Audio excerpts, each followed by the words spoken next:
Erica Gibson was reporting on City Press yesterday that the South African National Defence Force is facing a crisis on multiple fronts. Not only is it financially strained, but its human capacity is also in serious decline. She writes, new figures from the South African Military Health Service reveal that only 27% of SANDF soldiers are currently medically fit for deployment, while the health status of more than a third of the force is unknown due to missed medical assessments. With just a fraction of healthy soldiers available, that small same group is being repeatedly deployed, while thousands remain on the payroll but unfit for duty. It's another one of those stories which, as a South African, you go, it's horrible, but I'm not really that surprised. Helmoed Heitman is a defence analyst and joins us now on the phone from Noordhoek. Hello, Helmoed. Hi there. Is this information which you've known about, maybe not the exact figures, but is this your sense of a not battle-ready defence force that you've had for a while? Yeah, look, largely, I wasn't looking so much at the health figures as the girth figures, you might say, of some of them. If they look too much like me, double chin, tummy, and flat feet. But to be fair, most of the soldiers in the combat units that actually have deployed are pretty fit. Health is another issue. I don't know enough about it. I do know we have a little problem that the UN, for instance, does not want HIV-positive troops to be deployed, whereas our law here requires us to deploy them, regardless. So there's a bit of a hiccup there, which is probably why they're coy about who may or may not be HIV-positive. For the rest, it's a thing too. I think, the newspaper used that full figure of 70,000, which is the total strength of the Department of Defense, but about 15,000 of them are civilians who don't have to be fit for anything except to get as far as their desk, I suppose, and be able to reach the keyboard. It would be nice if they were fit for purpose as well, but that's another. Well, yeah, let's not ask too much. The other issue, though, is she touches on it in passing, in a sense, is the aging issue. If you look at the average age of the Defence Force, average age of an infantry battalion is 40-something. It should be 20-something. With ordinary soldiers, it should be 18, 19, 20. The corporals should be 21, 22. The oldest person should be a lieutenant colonel commanding, no older than 40.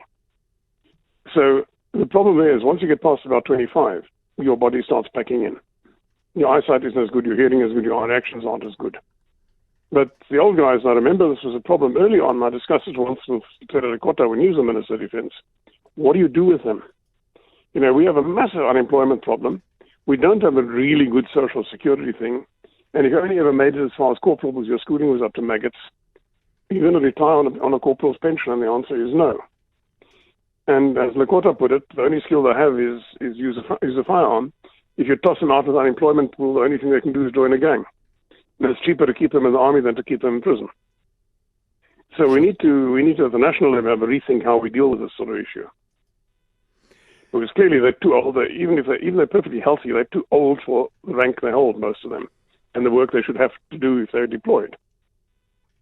But having said that, even if every single soldier we have in the Defence Force today was medically fit and physically fit, we still have too few soldiers to do the job that the government wants the Defence Force to do.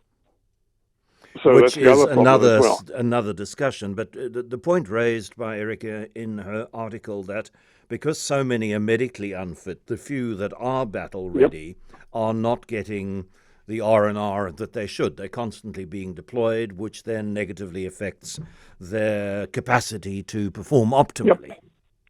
Well, that's on multiple issues. Partly is that health issue. Partly is an age issue. And the fact that we basically have too few units also to do a proper rotation system. At one stage, when we had 3 battalions out of the country simultaneously, Bundu, DRC, and Darfur, combat soldiers were deploying 6 months in every 18. Now, if you add in pre-deployment training, it takes a big chunk out of your family life if you have a family. It also means you can't really go for promotion courses and so on. The unit training goes for a loop. Specialists like signalers and mechanics are deploying 6 months in 12. That's not sustainable. Now, the only way to get around that is to reduce the deployment rate. Okay, we've done that. We don't have 2 battalions out of the country anymore. And then to make sure that all your soldiers are actually fit and healthy and of the right age for the post they're in. But then you need to have a system where you can get rid of them when they get too old for the job and put them somewhere. We need a way to flow people through the Defence Force. Our personal hobby horse is a short service system of 8 or 10 years coupled to vocational training. So you come in as an unemployable 18-year-old with no skills, and you leave, say, after 10 years with most of a trade ticket to your name, as well as 10 years of a decent salary, medical, and so on. Then you take unemployable youth off street, return 10 years later with a skill. And they're out of your hair. They don't affect the aging of the Defence Force. Is there evidence that those 18-year-old unemployed youth would want to be part of a scheme like this? I'd probably prefer to stay forever and get a pension at the end after 30 years or so. But there's certainly no shortage of people wanting to join the Defence Force. I mean, every time they have a vacancy, they've got a couple of hundred people applying for the post. There's no shortage there at all. One of the issues, I don't know whether it's still the case, but I know certainly at one point in the late 90s, early 2000s, the Defence Force had to work on a first-come, first-accepted basis. Wasn't allowed to pick and choose among the people who volunteered. But there's no shortage of young people wanting to join. The problem is, what do you do with them when they're in?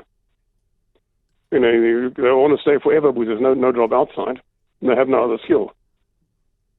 So you're stuck with them, which is another reason the current short service system, which I don't like, a 2-year MSDS, has been throttled down to just 1,000 every now and then.